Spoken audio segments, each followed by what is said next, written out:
শেষ হাসি যে হাসে সেই তো, তারই তো হাসি অনন্ত, কখনো ফুরাবে না, ঠিক না? ওই যে বিশ্বকাপ ফুটবলে প্রথমার্ধে 5 গোল দিয়ে হাসতে হাসতে হুইস্কি খাচ্ছে, পান্তা খাচ্ছে, কি আনন্দ, ডলাডলি খুশি, রাষ্ট্র শুদ্ধা নাচতেছে। দ্বিতীয়ার্ধে গিয়া 7 গোল খাইয়া কানতে কানতে বাইরে গেছে, ঠিক না? তো হাসি কোনটা ভালো, প্রথমেরটা না শেষেরটা?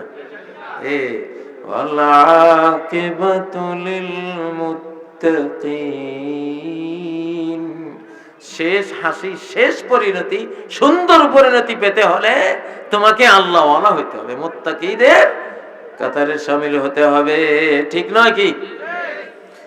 ও ভাইয়েরা, যখন 2004 সম্ভবত হজে গিয়েছিলাম, আরাফাতের ময়দানে নারায়ণগঞ্জের একজন হাফেজে কোরআন হার্ট অ্যাটাক করে মারা গেছে, একবারে হজের এহরাম পরা। আমার কাছে লাশটা এখনো দেখতেছি আমি, যেন মানে কেউ বুঝতে পারবে না যে সে মারা গেছে। হাসতেছে, একবারে হাসি চেহারার মধ্যে, হাসি চেহারা।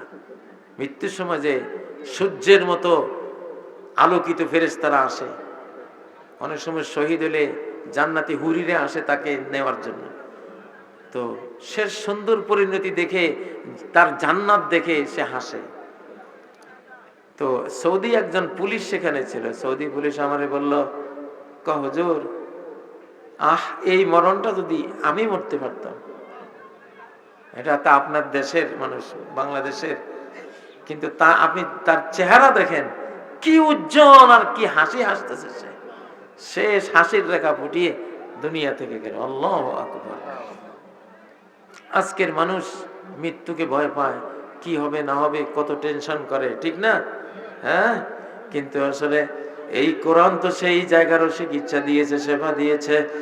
আলা ইন্না আউলিয়া আল্লাহি লা খাউফুন আলাইহিম ওয়ালা হুম ইয়াহজানুন।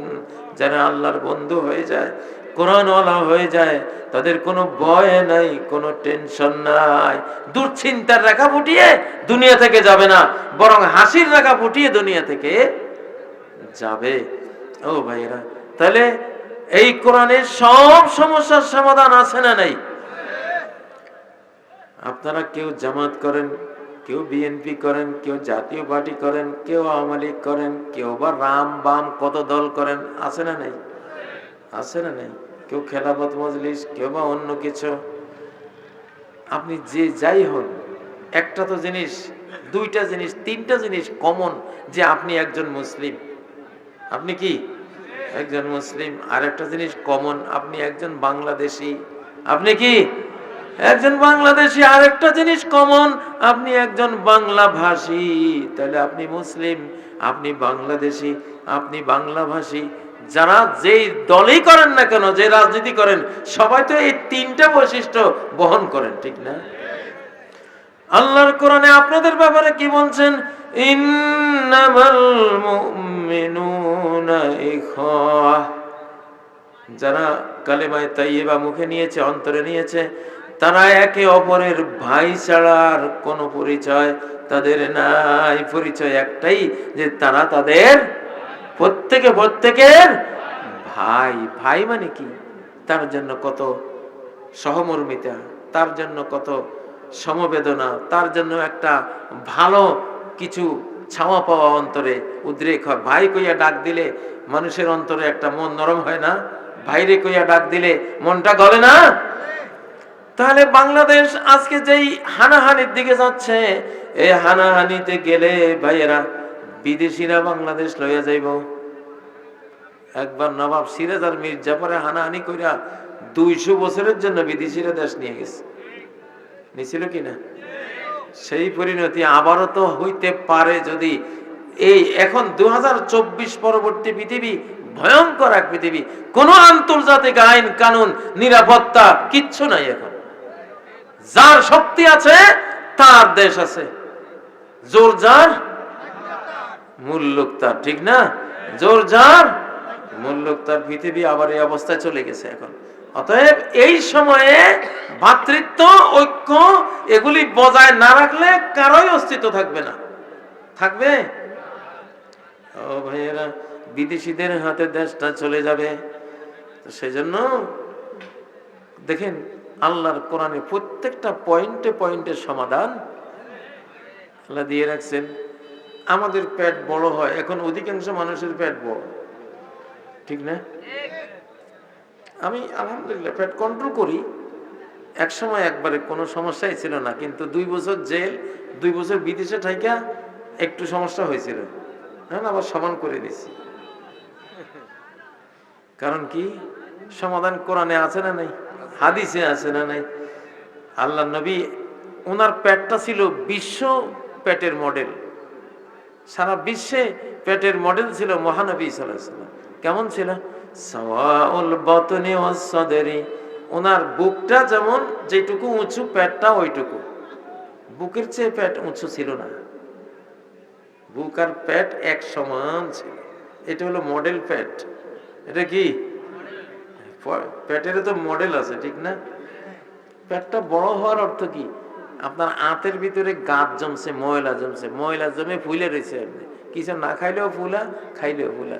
কি খাইছেন আপনি? সয়াবিন খাইছেন। সয়াবিন তো এমন ফ্যাট হয় যেটা শরীর থেকে বাইর হয় না। কি হয় না? বাইর হয় না। এখন আপনার পেট ঝুলে গেছে কেন? অখাদ্য খাইছেন। আমি সম্ভবত আমার যদ্দূর মনে পড়ে 1970 পর্যন্ত কোনো পেট, পুরুষ মানুষের এত বড় পেট আমি দেখিনি। 70 দশক পর্যন্ত দেখিনি। 70-এর পরে 80, 85-র দিকে আরে কি ব্যাপার, পেট বড় হয়ে যাচ্ছে। আসলে সোয়াবিন তেল, ওই তখন থেকে সোয়াবিন তেলের ব্যবহারের মাত্রাটা বেড়ে গেছে। তো এটা তো শরীরে জমে থাকে। মানুষের ওই যে কি হয় না, ওপেন হার্ট সার্জারি করতে হয়, হার্টে ব্লক হয় না, এগুলি সব এই জাতীয় খাদ্যের সাথে জড়ানো। জীবনটা আমাদের ধ্বংস করে দিয়েছে। তো এটার চিকিৎসা আছে না নাই? আছে। আপনি যদি নিয়মিত তাহাজ্জুদ পড়েন, পেট থাকবে না ইনশাআল্লাহ, পেট থাকবে না। কারণ ওই ইয়েগুলো, ফ্যাটগুলো আস্তে আস্তে তাহাজ্জুদের তোড়ে জ্বলে পুড়ে ছাই হয়ে বেরিয়ে যাবে, শরীরে থাকবে না। তাহাজ্জুদ পড়লে পেট থাকে না। সাথে আরেকটা জিনিস হতে পারে অলিভ অয়েল, জাইতুনের তেল।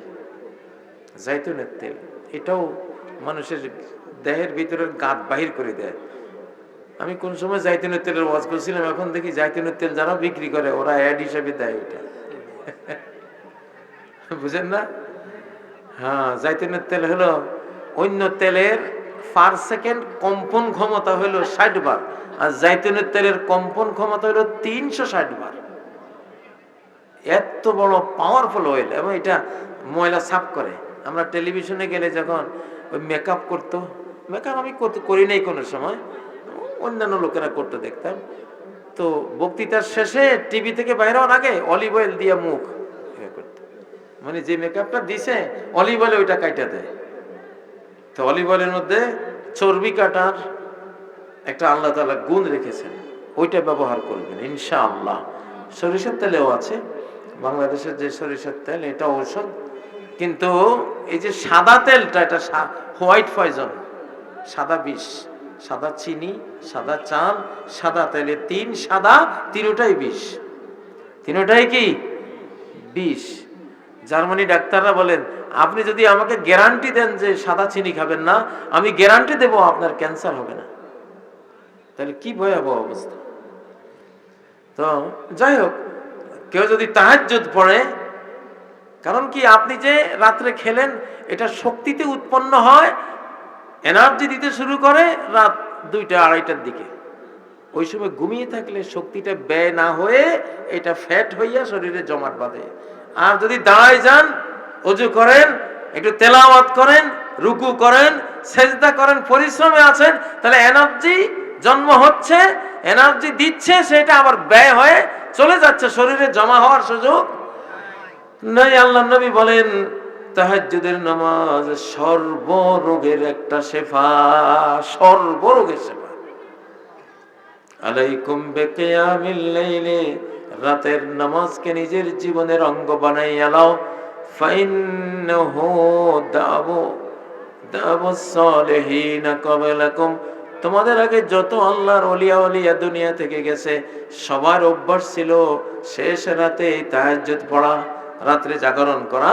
সব আল্লাহর বন্ধুদের অভ্যাস ছিল